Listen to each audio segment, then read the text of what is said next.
Gaano nga ba katagal ako na-offera ng cash loan ng home credit? Tara, alamin natin.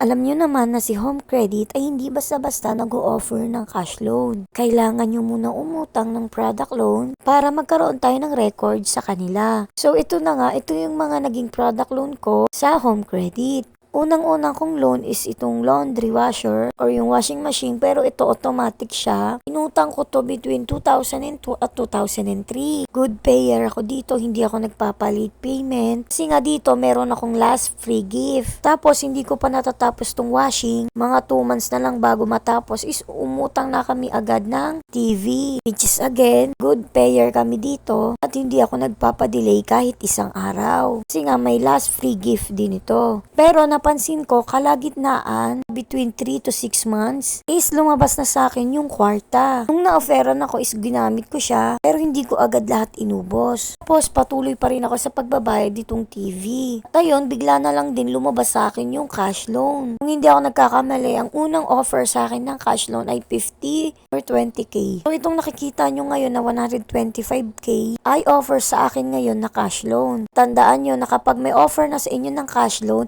meron siyang validity, usually 1 to 2 months yata yan. So kapag di nyo siya ginamit ay mawawala siya, pero sure naman ako na babalik ulit yan. So ito na nga as a summary, una ako nag-avail ng product loan, tapos ginamit ko rin yung kwarta, at saka ako na-offera ng cash loan. So dito, iba-iba tayo, baka pwedeng mas mauna sa inyo yung cash loan kaysa yung kwarta loan, pero ang sure ko talaga mauuna is yung product loan. So ito lagi nyong tatandaan, na umutang kayo ayon sa inyong kakayahan at inyong kailangan. Kasi mahirap na mabaon sa utang, lalo na medyo malaki ang interest nila dito. So ayun nga no, sana may natutunan kayo sa video na ito at lagi niyong tandaan, loan at your own risk. Thank you for watching. Yun lang.